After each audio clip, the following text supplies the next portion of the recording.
Chegando Jesus às partes de Cesareia de Filipe, interrogou os seus discípulos dizendo: quem diz os homens ser o filho do homem? E eles disseram: uns João Batista, outros Elias, e outros Jeremias ou um dos profetas. Disse-lhe ele: e vós, quem dizeis que eu sou? E Simão Pedro respondendo disse: tu és o Cristo, o Filho de Deus, do Deus vivo.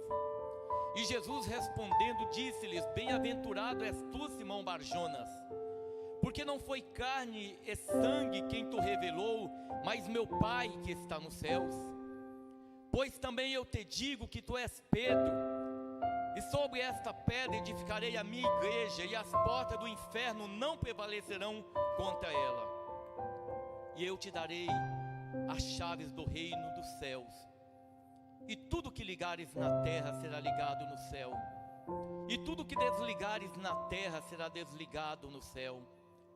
Então mandou aos seus discípulos que a ninguém dissesse que ele era o Cristo. Desde então começou Jesus a mostrar aos seus discípulos que convinha ir a Jerusalém e padecer muito dos anciãos e dos principais, dos sacerdotes e dos escribas, e ser morto e ressuscitar ao terceiro dia. E Pedro, tomando-o de parte, começou a repreendê-lo dizendo: Senhor, tem compaixão de ti, de modo nenhum te acontecerá isso. Ele, porém, voltando-se, disse a Pedro: para trás de mim, Satanás, que me serve de escândalo, porque não compreende as coisas que são de Deus, mas só as coisas que são de homem, dos homens. Amém. Glória a Deus. Irmãos,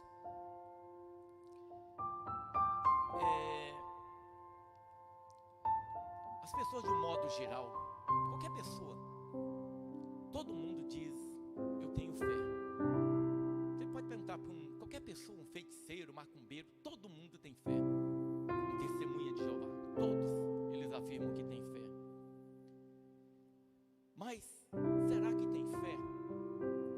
Será que nós sabemos o que é fé? O que é fé? Fé é pensamento positivo? Eu tô até vendo o carro 0 quilômetro, né? Porque muita gente só fala de bens materiais, né? A visão terrena. Eu estou vendo um carro 0, eu estou vendo tal coisa, sempre alguma coisa. Então eles imaginam que fé e pensamento, e ficar pensando que alguma coisa vai dar certa, são semelhantes. E não é isso que a palavra de Deus mostra. Não é isso que a Bíblia mostra. Uma definição de fé que está em Hebreus capítulo 11. Hebreus capítulo 11. Se os irmãos puderem abrir a tua palavra em Hebreus capítulo 11. Hebreus, diz assim a palavra de Deus. Talvez seja a melhor definição de fé, a definição de fé. Ora, a fé é o firme fundamento das coisas que se esperam e a prova das coisas que não se veem. Ora, a fé é o firme fundamento das coisas que se esperam e a prova das coisas que não se veem. Irmãos, primeiramente a gente tem que entender que essa carta que o Espírito Santo estava escrevendo, como toda a Bíblia, o autor principal é o Espírito Santo, né? Logicamente que o Espírito Santo vai usar homens para escrever, mas quem está por trás dos homens é o Espírito Santo. Ele está escrevendo uma carta aos hebreus, à igreja. E ele está dizendo para essa igreja que a fé é o firme fundamento das coisas que se esperam. Ou seja, o que a igreja daqueles tempos, do primeiro século, ela esperava? A igreja do primeiro século, eles não esperavam bênçãos materiais, né? Como o pessoal pensa hoje, sempre o material. Eles não esperavam as coisas dessa terra, não era esse o objetivo. Até porque muitos daqueles irmãos, por servirem a Jesus Cristo, muitos deles perderam a vida, muitos perderam a família, famílias foram mortas, pais, esposa, foram sacrificados por causa do nome do Senhor Jesus. Então esses irmãos não esperavam coisas dessa terra. O firme fundamento dele era uma base sólida de uma esperança em Jesus Cristo. Então o que eles esperavam, a igreja daquela época, era a volta do Senhor Jesus. Eles esperavam exatamente isso, que um dia eles iam morar com o Senhor Jesus Cristo. Ou seja, alguém que eles não viam, mas que eles criam nessa palavra. Então a fé é exatamente isso, é uma confiança inabalável no Senhor Jesus. Irmãos, e a única maneira para o homem ter fé é ele tendo o Espírito Santo. A fé não é para o ímpio não tem fé, o feiticeiro não tem fé. Por que que não tem fé? Porque eles não têm o Espírito Santo de Deus. Porque a Bíblia diz também que o Espírito Santo, que um dos frutos, aliás, o fruto do Espírito, ele tem algumas características. E uma dessas características que caracteriza o Espírito, o fruto do Espírito Santo, é a fé. Então o homem, para ter fé, ele tem que ter o Espírito Santo. Se o homem não tem o Espírito Santo, ele pode acreditar em alguma coisa, mas não uma fé genuína. Uma fé genuína. Jesus, ele pergunta: quem diz os homens que eu sou? Quem diz os homens que eu sou? As pessoas dizem, se você perguntar para um islâmico, eles vão dizer: ele é um profeta, porque o islamismo, eles veem Jesus como um profeta. Eles consideram Jesus como um profeta. Se você perguntar para os judeus, eles vão usar talvez vão refutar, vão ser mais duro ainda. Pode falar que Jesus seja um impostor. Se você perguntar para um testemunha de Jeová, eles vão falar: Jesus é um anjo, é alguma coisa, porque os testemunhas de Jeová, eles não creem que Jesus é Deus, né? E assim vai. Cada um tem um conceito, cada um pensa uma coisa. Mas ninguém pensa, irmão, ninguém crê em Jesus se não for pelo Espírito Santo. Por isso que nós estamos aqui. Isso aqui é loucura. Servir a Cristo é loucura. Servir a Jesus é a coisa mais estúpida para uma pessoa que não conhece, para um homem que não conhece Jesus. Pergunta para uma determinada pessoa, eles não entendem o que esse povo se reúne, o que esse povo passa 20, 30 minutos de joelho, falando com quem? Eles não compreendem isso, irmão. E eles não têm obrigação, porque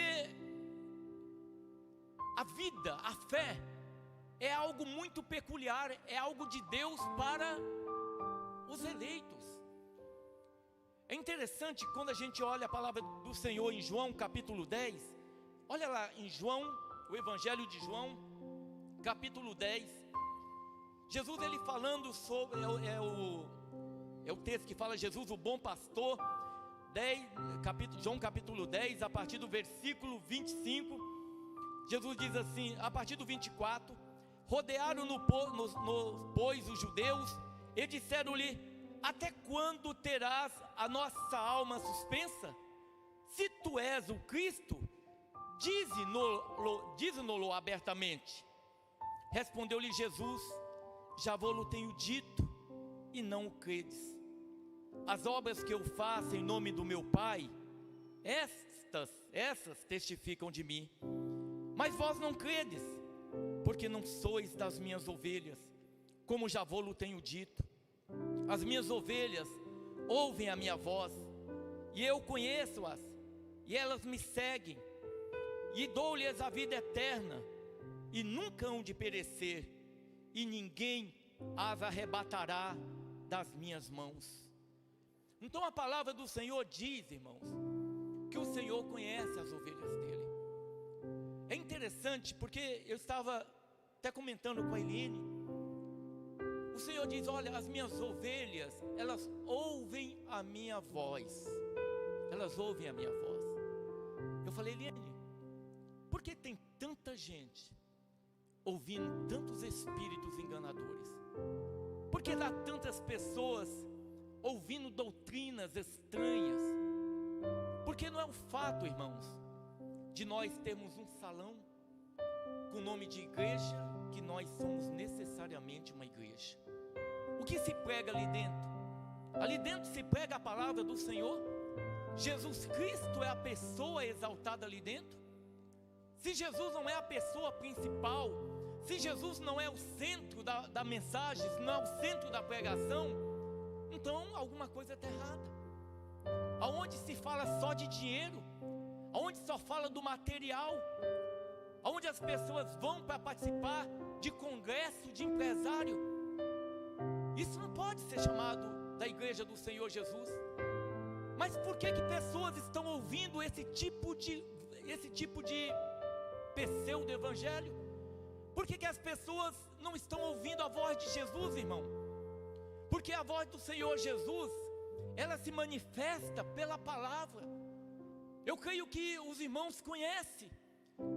Não é porque eu ouço a voz audível do Senhor Jesus, porque eu não ouço a voz audível do Senhor Jesus, que eu não posso ouvi-lo falar comigo.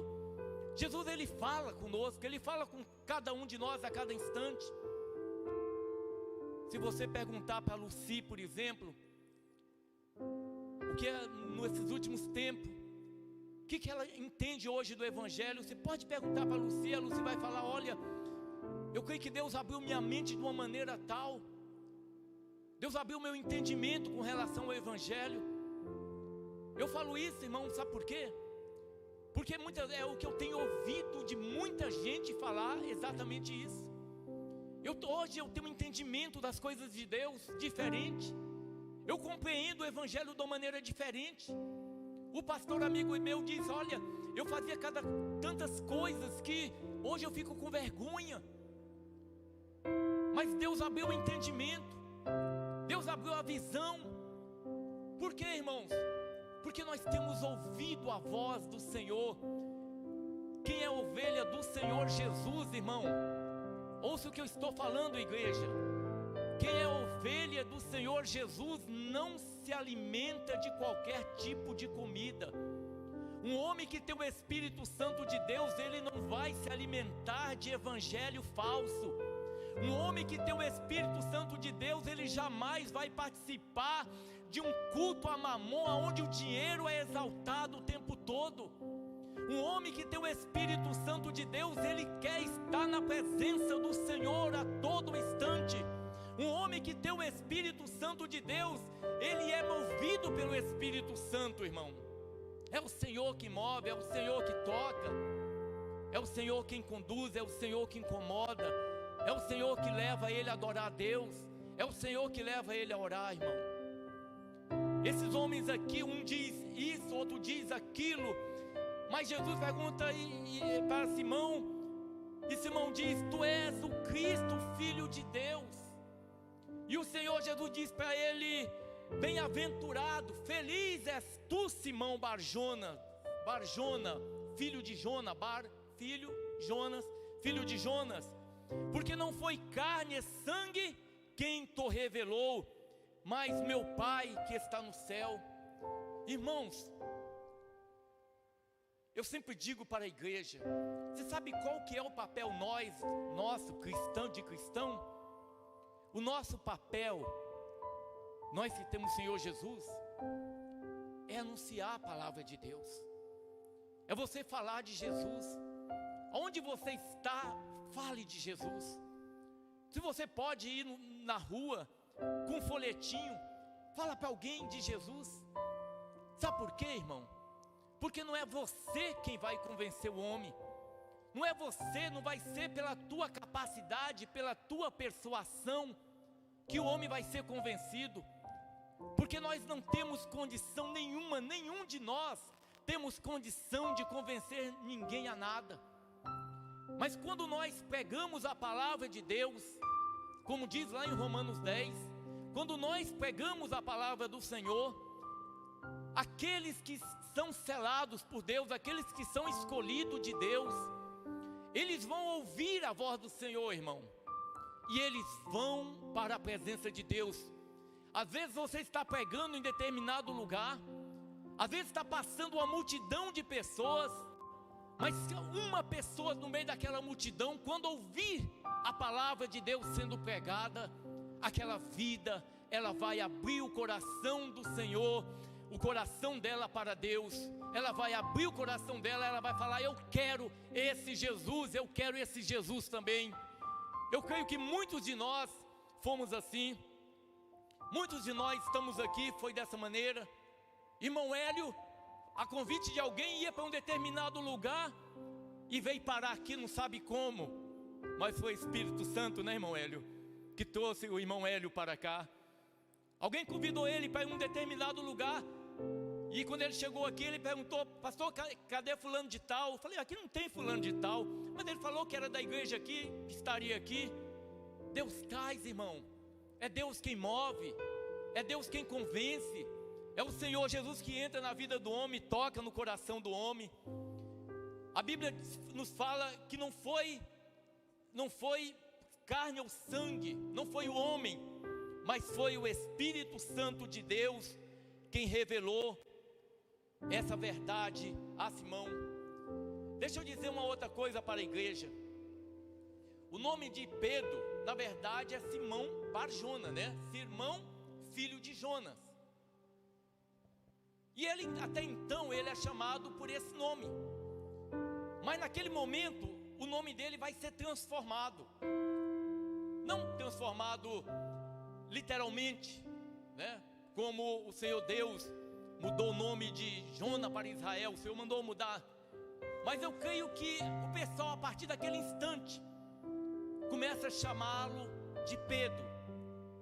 A Bíblia diz que o Senhor, falando no versículo 18, o Senhor olha para Pedro e diz assim: pois também eu te digo que tu és Pedro. Ele tinha acabado de falar: tu és o Cristo, o Filho de Deus. E o Senhor diz: olha, bem-aventurado és tu, Simão Bar-Jonas, porque não foi carne e sangue quem te revelou, mas meu Pai que está no céu. Aí ele olha e diz: olha, tu és Pedro. E eu fico imaginando, por que o Senhor diz que ele é Pedro? Por que o Senhor olhou para Simão Bar-Jonas e falou: você é Pedro? Será que Simão era um homem prepotente, arrogante? Eu imagino, eu creio, quando nós lemos a palavra de Deus e olhamos a vida de Pedro, a gente percebe que Pedro talvez fosse um homem meio, vamos usar a palavra, meio soberbo, meio arrogante, que confiava muito nos seus braços. Porque o Senhor Jesus olha para ele e falou: você é uma pedra pequenininha, você é uma pedrinha, Simão Bar-Jona. Você é pequenininho, é uma pedrinha. Você é Pedro. Você é Pedro, Simão Bar-Jona. A palavra Pedro, irmão, no grego, significa Petros, que é uma pedra pequenininha. Aí o Senhor Jesus, ele coloca a mão nele e fala assim: mas sobre esta Petra. A palavra Petra significa rocha. Você é uma pedrinha, Pedro, ou Simão Bar-Jona, você é uma pedrinha, mas sobre esta Petra, sobre Jesus ele falando, eu edificarei a minha igreja. Aleluias. Irmãos, a igreja católica, eles acreditam que essa referência aqui se referia a Pedro. Mas o Senhor Jesus não está falando que a igreja dele vai ser edificada sobre Pedro. Até porque a igreja do Senhor não pode ser fundamentada em cima de homens, irmão. Porque o homem não é nada. O homem não é nada. Grande é o Senhor. E a igreja do Senhor foi edificada verdadeiramente sobre ele. Por isso que ele diz: sobre esta pedra, sobre esta rocha, sobre Jesus, edificarei a minha igreja. A nossa vida, o fundamento da nossa fé é em Jesus Cristo. Nós como igreja, nós estamos edificados na pessoa de Jesus. É Ele que nos sustenta. É Ele que é a razão única de nós estarmos aqui, irmão. E eu digo mais para a igreja: A igreja não é esse templo. A igreja não é essa instituição, templo de oração, dotada de um CNPJ, irmão. A igreja do Senhor não é uma instituição assembleia, a instituição presbiteriana dotada de CNPJ. Isso não é igreja. Igrejas são pessoas, pessoas que temem a Deus, pessoas que verdadeiramente querem fazer a vontade do Senhor Jesus, pessoas que têm negado a sua vontade para agradar a Deus, irmão. Isso é a igreja do Senhor. Esse aglomerado, essa assembleia reunida aqui nesse lugar, nós formamos a igreja do Senhor. Por quê? Porque todos nós estamos aqui reunidos no nome de Jesus, com a única finalidade: exaltar e engrandecer o nome de Jesus. Ninguém está aqui porque quer dinheiro, ninguém está aqui porque quer carro 0 quilômetro, ninguém está aqui por nenhum único objetivo, se não seja para engrandecer, para adorar o nome do Senhor Jesus. Essa é a razão única de nós estarmos aqui. E nós, irmãos, somos a igreja do Senhor Jesus, se verdadeiramente nós fizermos a vontade do Pai. Se nós verdadeiramente formos ovelha do Senhor, nós temos que estar com nossos ouvidos atentos ao que Ele está falando. Por isso o Senhor diz: tu és Pedro, tu és pedrinha, mas sobre esta pedra edificarei a minha igreja. E Ele diz mais: e as portas do inferno não prevalecerão contra ela. É interessante esse texto aqui. As portas do inferno não prevalecerão contra ela, irmãos, porque eu estava consultando 2 comentaristas bíblicos, e eles falam, cada um tem um entendimento desse texto.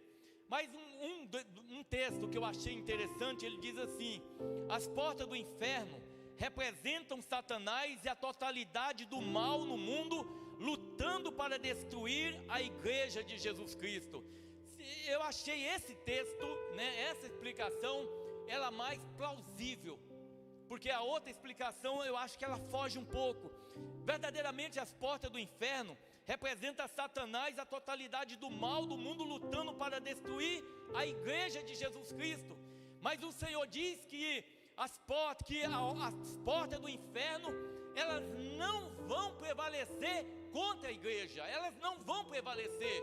Durante a história, irmão, quando nós estudamos a história da igreja, desde o 1º século, nós vamos observar durante todos os séculos, um levante de Satanás contra a igreja, seja mediante a perseguição na época de Nero, onde os cristãos eram levados nas arenas para serem devorados por leões, onde cristãos eram levados à fogueira para ser queimados. Ou seja, nós vivemos esse período da igreja, eles tentando aniquilar a igreja do Senhor. Mas o que nós assistimos durante todos esses anos, irmão, é que as portas do inferno não prevaleceram contra a igreja do Senhor. Passaram 2000 anos praticamente, e nós, a igreja do Senhor Jesus, está firme, aguardando a volta do Senhor. Muitos irmãos partiram, muitos santos partiram, muitos irmãos foram queimados na fogueira. Eles destruíram o corpo, mas não puderam destruir o espírito dos santos, daqueles que estão morando eternamente com o Senhor Jesus Cristo. Aleluia, glória a Deus. As portas do inferno não prevalecerão contra a igreja. Mas, irmãos, a gente sabe que Satanás, ele não brinca de ser demônio. Eu falo sempre que os crentes muitas vezes brincam de ser crente, os cristãos brincam de ser cristão. Mas o diabo não brinca de ser diabo, irmão.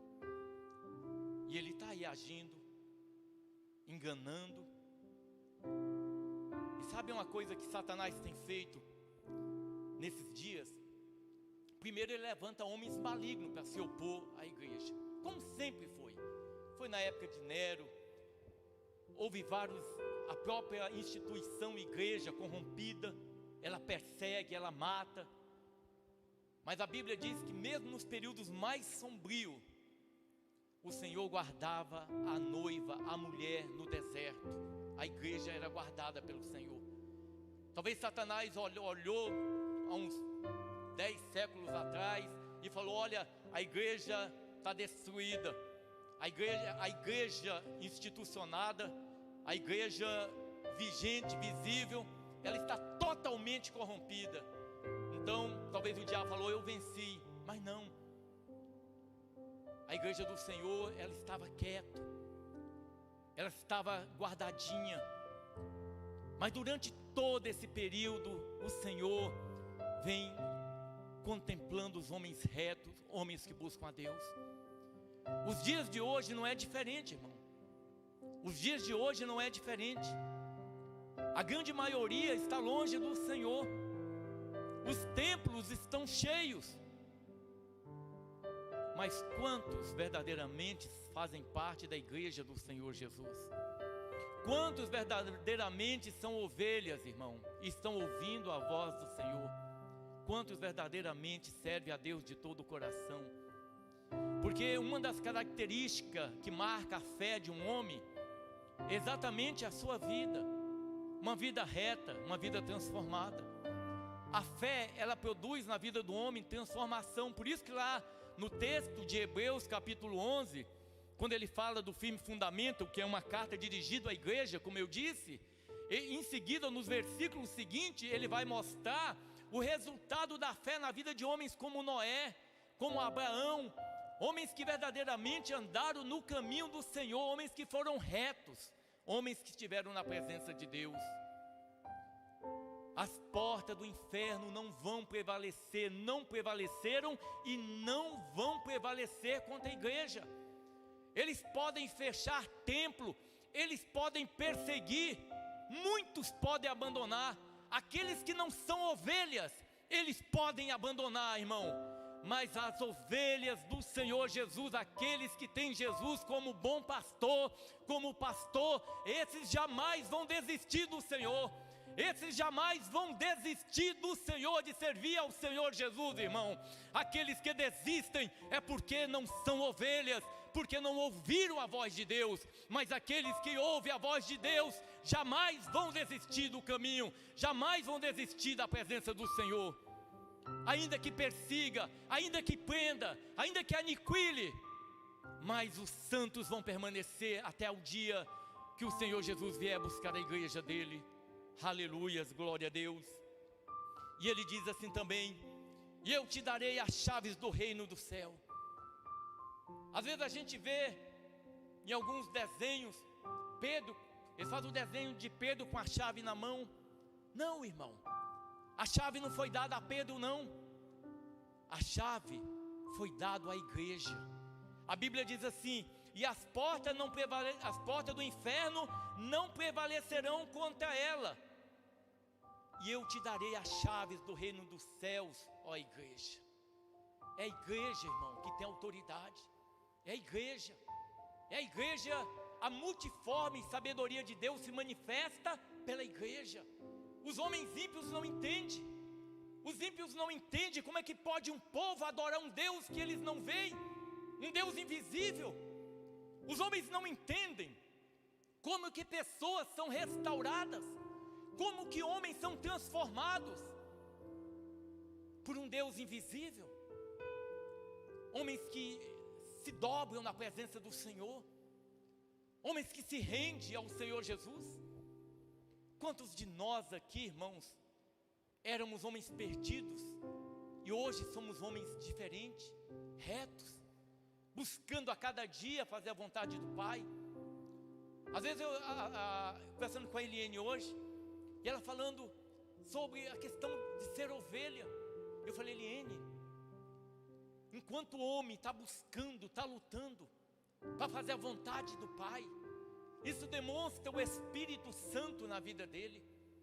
Enquanto você, irmão, está lutando, querendo buscar o Senhor, muitas vezes orando: Senhor, me ajuda em determinada área, me ajuda a ser reto, Senhor, Senhor, me guia meus passos. É porque o Espírito Santo está falando ao teu espírito, irmão. O Senhor está falando contigo. Porque uma característica de um homem ser um Espírito Santo de Deus é um homem que envereda para o pecado e ele não se incomoda mais. O homem que vai para o pecado, o homem que volta atrás, ele não sente nada, ele não sente nem a consciência dele cobrar, porque o Espírito Santo de Deus não habita nele. Mas o Senhor diz para a igreja: eu te darei as chaves, e tudo que ligares na terra será ligado no céu, igreja. Irmãos, nós como igreja, nós somos o diferencial nessa nação. O que quando eu gosto de orar aqui pelos irmãos, os irmãos pedem, a gente ora aqui no altar. Para quê? Para que nós oremos como igreja do Senhor. Para que não seja uma oração individual, mas a oração da igreja, uma oração em concordância, a igreja concordando a respeito de determinadas coisas. A Bíblia diz que quando dois ou mais concordarem a respeito de alguma coisa, o Senhor estaria ali, irmão. Então nós oramos. É verdade que a última palavra é do Senhor. A última palavra é do Senhor, irmão. Mas eu sei que a oração da igreja, ela é poderosa. A oração da igreja, ela traz vida, ela faz milagre. Quando nós concordamos a respeito de uma coisa, é como se nós tivéssemos movido a chave. Nós ligamos, nós concordamos a respeito de algo na terra. E quando nós ligamos, o Senhor diz que isso é ligado na terra. Quando nós como igreja, nós desligamos, Senhor, tal coisa, nós como igreja, nós concordamos, isso é como se fosse desligado na face da terra. Mas isso é para a igreja, isso é para a igreja. No Brasil diz que tem 50 milhões de evangélicos. E dessa quantidade, quantos são igreja do Senhor? Será que desses 50 milhões de evangélicos, nós temos pelo menos 3 milhões que são verdadeiramente a igreja do Senhor? Será que nós temos isso? Será qual que é a totalidade, qual que é o percentual aqui entre nós que verdadeiramente somos igreja? Será que 100% dos irmãos aqui presentes são igreja do Senhor? Ou será que não? O Senhor conhece a cada um, irmão. E eu creio que você está aqui porque o Senhor te chamou. Ninguém vem a Deus se não for por um chamado do Senhor. O Senhor Jesus é Ele que chama, é Ele que está falando contigo, é Ele que fala conosco, é Ele que nos leva a orar, é Ele que nos leva a buscar. Essa igreja está com as portas abertas, irmão, porque nós estamos orando. É muito pouco, mas nós estamos orando. Nós estamos orando. Eu sei que está vindo um vento assolando a igreja enquanto instituição. Um vento está assolando. As pessoas desistindo do caminho, desistindo de buscar a Deus, irmão. Eu comentava com o irmão, e eu falei para ele: sabe por que o mundo não está aflito? Porque o mundo ainda respira. Porque o Espírito de Deus está aqui na terra ainda. Porque no dia que o Espírito Santo, irmão, ele for retirado da terra, sabe o que nós vamos ver? Nós vamos ver pessoas subirem em prédios, pularem lá de cima e caírem lá embaixo e não morrer, aflito, angustiado. Mas por tua causa, por minha causa, que eu creio que nós verdadeiramente, o Senhor habita em nós, o Senhor conduz nossas vidas. A presença do Senhor ainda na terra, Ele ainda traz refrigério ao ímpio. Aqueles que muitas vezes rejeitam o Senhor, mas eles ainda têm paz, porque o Espírito Santo de Deus ainda está na terra. Porque no dia que o Espírito Santo de Deus for tirado da terra, juntamente com a igreja do Senhor, quando o Senhor vier nos ares e arrebatar a igreja dele, irmão, e o Espírito de Deus sair dessa terra, aí vai ser um momento de dores, de aflição, de angústia, onde as pessoas desesperadamente vão clamar, vão gritar, e não vai haver quem o socorra. Por causa da igreja do Senhor Jesus na face da terra, ainda há esperança nessa terra. Eu creio que ainda há outros que Deus tem plano de salvação. Tem pessoas ainda para serem salvas. Não fosse isso, o Senhor Jesus já teria voltado, irmão. E para que essas pessoas sejam salvas, nós temos que pregar a palavra. A pregar a palavra para o teu vizinho, para o teu parente que não conhece a palavra de Deus, para o teu colega. Nós temos que pregar a palavra, falar de Jesus. Fale de Jesus. Quem faz a obra é o Senhor. Aleluias. Em seguida, o Senhor, no versículo 20, a Bíblia diz assim: então mandou os seus discípulos que a ninguém dissesse que ele era o Cristo. Desde então começou Jesus a mostrar aos seus discípulos que convinha ir a Jerusalém e padecer muito dos anciãos, e dos principais, dos sacerdotes, dos escribas, e ser morto e ressuscitar ao terceiro dia. E Pedro, tomando-o à parte, começou a repreendê-lo, dizendo: Senhor, tem compaixão de ti, de modo nenhum te acontecerá isso. Irmãos, por isso que eu falo a respeito de Simão Barjona, que ele tinha soberba no coração dele. Ele vai interromper o Senhor Jesus. Talvez Pedro não tivesse ainda a dimensão do que é a vida cristã. Talvez ele não tivesse noção de que o cristianismo, irmão, como eu sempre digo para a igreja, o cristianismo, ele se fundamenta na negação do homem. O homem que tem Jesus, o homem que serve a Jesus, não tem vontade própria. A vontade do homem que serve a Jesus é fazer a vontade do nosso Deus, do nosso Pai, de Jesus Cristo. Quando nós chegamos a essa condição de fazer a vontade de Jesus, e você falar: a minha vontade não interessa, aí você começa verdadeiramente a se tornar um cristão. Mas Pedro não, Pedro ainda, com Jesus ainda não havia se convertido ao Senhor, e ele vai repreender ao Senhor, irmão. Imagina isso, repreender ao nosso Mestre, a Jesus Cristo. E o Senhor Jesus, voltando-se para ele, diz: para trás de mim, Satanás, que me serve de escândalo, porque não compreende as coisas que são de Deus, mas só as coisas que são dos homens. E eu quero também atentar para isso, irmão. Não basta andar com Jesus, irmão.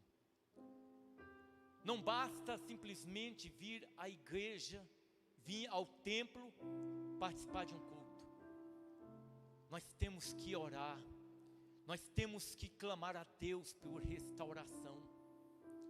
Eu creio que na minha oração, eu sempre digo para os irmãos, eu passo parte da minha oração pedindo para Deus: Senhor, me restaura.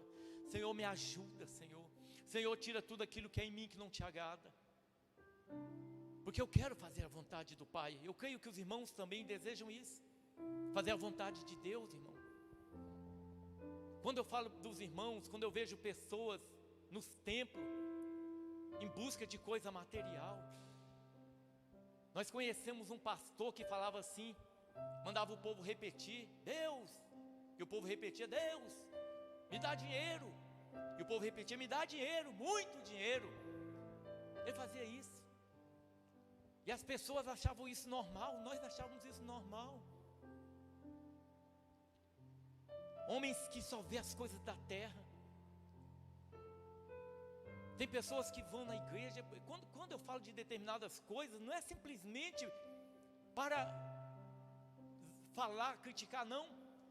Mas é para que a igreja entenda o nível que nós estamos vivendo hoje.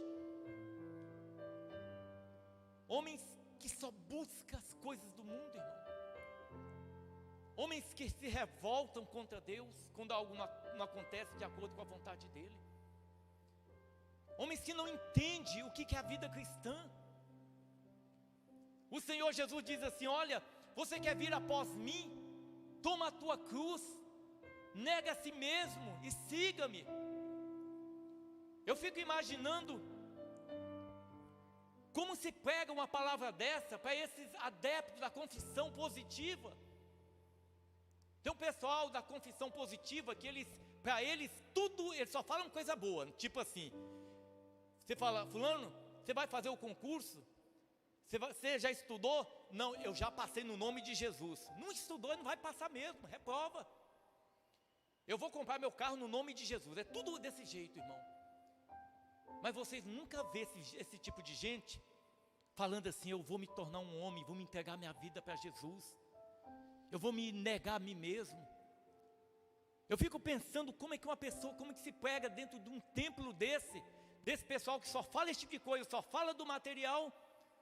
Como é que pega essa mensagem da cruz? Quando Jesus diz: olha, quer vir após mim, toma a tua cruz, nega a si mesmo e siga-me. Eu sou testemunho, irmão, de muitos irmãos aqui que têm caminhado, passado por lutas, por adversidade, mas têm esperado no Senhor, têm esperado em Deus, confiando no Senhor, irmão, confiando no Senhor. Mas o que o Senhor está falando para Pedro aqui, infelizmente muitos, eles vão passar um tempo na igreja, nos templos, e muitos vão morrer nessa condição, que eles não compreendem as coisas de Deus, mas só as coisas que são de homens. Eles não compreendem a palavra de Deus, eles não entendem o que é a ceia do Senhor, o que é participar da ceia do Senhor. Eles não esperam a volta do Senhor Jesus, eles não pensam no arrependimento, no novo nascimento. Esse tipo de teologia para eles não interessa, mas eles querem as coisas da terra, as coisas desse mundo. Lembrando que na terceira investida que Satanás fez contra o Senhor Jesus, quando Jesus estava sendo tentado no deserto, o diabo ofereceu para o Senhor Jesus os reinos dessa terra, as riquezas, a glória dessa terra, irmão. Se o diabo ofereceu as coisas dessa terra, é porque as coisas dessa terra pertencem a ele. Os reinos dessa terra e tudo que há nela pertence a Satanás. Não fosse assim, ele não teria oferecido para o Senhor Jesus. E muitos de nós, irmão, estamos buscando somente as coisas da terra. E muitos de nós temos falhado porque não temos buscado a Deus, não temos orado. Eu sempre digo que nesses dias, avivamento, como eu falei no início, como muitos acham, muitos oram para que haja o avivamento. Senhor, manda o avivamento para a tua igreja. Esse avivamento, como esse pessoal fala, não vai acontecer. Agora, um arrependimento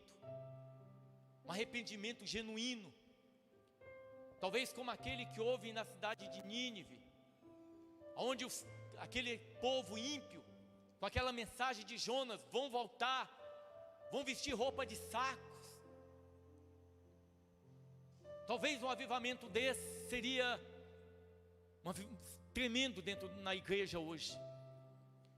Imaginou a igreja brasileira se arrependendo, voltando para Deus, abandonando o pecado, pedindo perdão para Deus, pelas campanhas, nós pastores pedindo a Deus perdão, pelas vezes que nós ensinamos o povo a barganhar com Deus,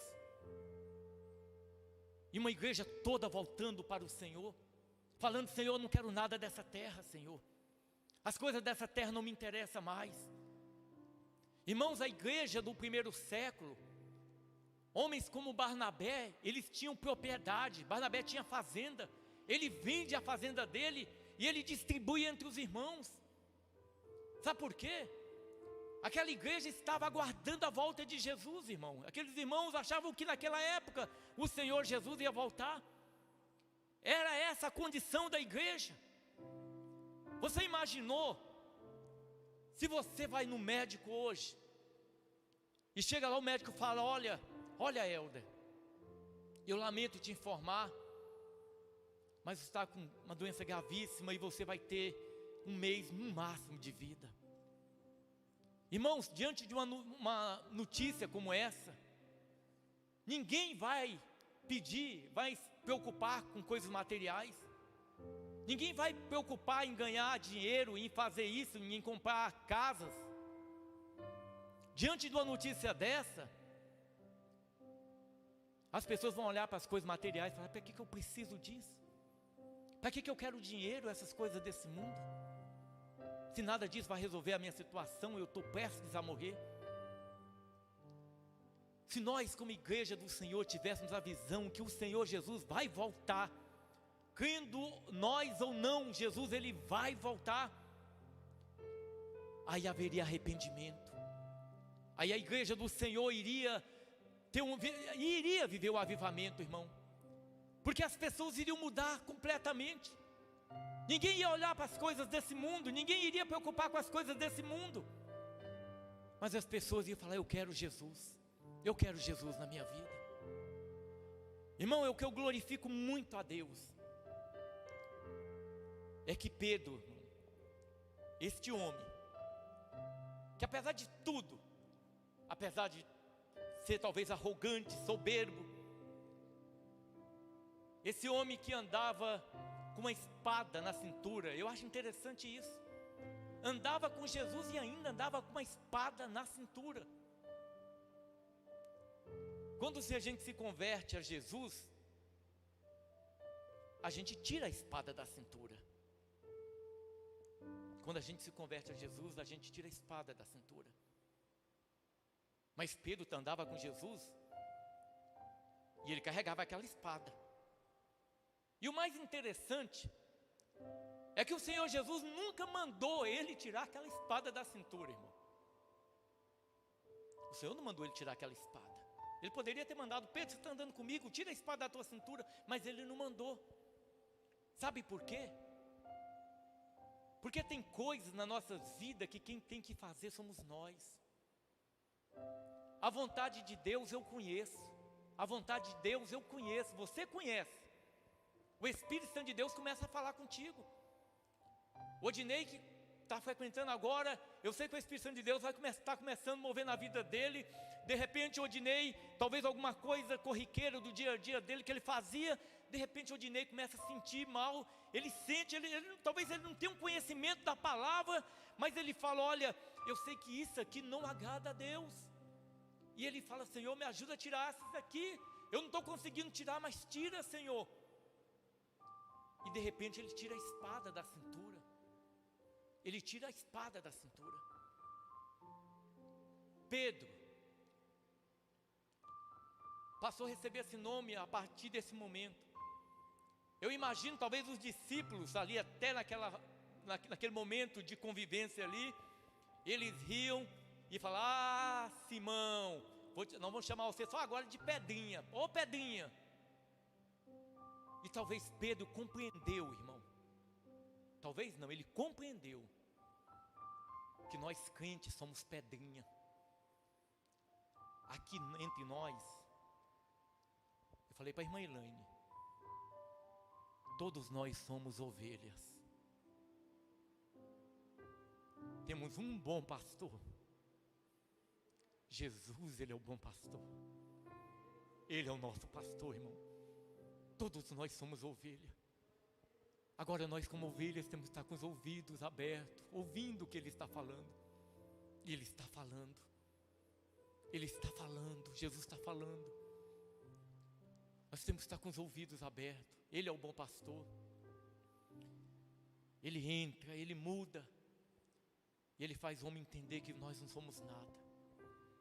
Quando eu era jovem, eu tinha muitos sonhos, inclusive com relação às coisas de Deus, a igreja, coisas exatamente dessa coisa aqui. Eu não entendia as coisas que são de Deus, mas eu compreendia as coisas que são de homens. E muitos que têm a visão de coisas que são de homens, eles se preocupam com outras coisas. Você vê um pastor que só entende as coisas de homem, e assim como você vê uma igreja imatura, uma igreja carnal, por determinadas práticas ali dentro. Uma igreja carnal, ela traz as coisas do mundo para a igreja, para atrair quem? Para atrair carnal. Porque elas não entendem que as coisas de Deus, elas são do alto. As coisas de Deus são do alto. Você sabe como é que uma igreja prevalece contra as forças do inferno? Pela oração. É pela oração que a igreja prevalece. Às vezes, irmão, é difícil. Às vezes é lutas, adversidade. Há momentos na nossas vidas que a gente não tem vontade de orar, mas nós temos que orar. Nós temos que orar. Há momentos que você vai vir aqui, você não vai nem ter palavras. Eu não sei se os irmãos já viveram um momento como esse, de você ajoelhar e você não ter palavras. Mas nesse momento que a gente não tem palavra, o Espírito Santo, Ele intercede por nós com gemidos inexprimíveis, irmão, diz a palavra. E o Senhor move. Pedro passou a receber esse nome, de Pedrinha, de Pedro. E Deus fez uma grande obra. O Senhor revelou grandes coisas. Revelou que, primeiro, ninguém reconhece a Deus se não for pelo Espírito Santo. Quem traz o homem é o Espírito Santo. Vou citar o Odinei novamente. A Rosângela orava, e muitas vezes eu falava para a Rosângela: Rosângela, a palavra diz que no Senhor Jesus será salvo tu e tua casa. É a palavra, Rosângela. E a Rosângela orava, e eu creio que ela cria muito mais nessa palavra do que eu. E Deus move, assim como Deus tem movido na vida de cada um de nós. Olha a Margarete, irmã Maria orando. Talvez a gente fala, irmã Maria orando pela família dela, pela parentela dela, e a gente fala: meu Deus, a irmã Maria está orando. Eu sei que a oração não é em vão. E praticamente todos os irmãos da irmã Maria, todos, né, irmã Maria, estão servindo ao Senhor. Aqui tem a Margarete e o irmão Cláudio, mas todos estão servindo ao Senhor, irmão. E é esse o papel nosso. Mas por que Margarete? Por que o Dinei estão aqui? Por que você está aqui, irmão Washington? Porque o Espírito Santo de Deus que trouxe. Senhor Jesus diz: não foi vós que me escolheste, mas eu que vos escolhi. Foi eu que vos escolhi. O Senhor que escolheu Lucinha. O Senhor que nos escolhe, irmão. O Senhor que trouxe irmão Hélio, Ander, Moacir. É o Senhor. O Senhor nos mostra também que as portas do inferno, que Satanás não pode contra a igreja do Senhor. Certamente ele vai levantar com ferocidade contra a igreja, usando homens a serviço dele. Mas eles não vão prevalecer contra a igreja do Senhor. Pode destruir templo, pode fechar tudo, mas a igreja do Senhor formada por ovelhas que ouvem a voz do Senhor Jesus, essa vai prevalecer. O Senhor Jesus também ensinou que o Senhor dá a chave para a igreja. Ele dá a chave para a igreja. E a igreja tem autoridade. A igreja tem autoridade, irmão, para desfazer toda a obra do diabo. Nós somos a igreja quando nós oramos. Amém? E eu creio assim que Deus está nos conduzindo. Estamos avançando. Nós vamos fazer agora em maio, no mês que vem, acho que vai ser 7 anos que nós mudamos para cá. Nós mudamos para cá em 2015. Tem 12 anos que nós começamos o trabalho aqui no Morada do Ouro, ali embaixo. 12 anos, irmão. Passa rápido. Passa muito rápido, né? 12 anos já. E às vezes a gente fala, só por Deus mesmo. Só por Deus mesmo, irmão. Alguns dos nossos amados, Jesus levou para morar com Ele. Assim como o irmão Neto, como o irmão Natal, né, irmã Aparecida? Os amados que o Senhor levou. Irmão Vitor. O Senhor levou alguns, irmão Celso. O Senhor levou alguns amados. Mas nós estamos prevalecendo. Estamos prevalecendo, irmão. Talvez nós não venhamos ver a volta do Senhor Jesus. Mas se o Jesus nos chamar e nós estivermos na condição, nós sabemos que nós vamos morar com Ele. E essa é a razão de nós estarmos aqui. Amém? Glória a Deus. Aleluias.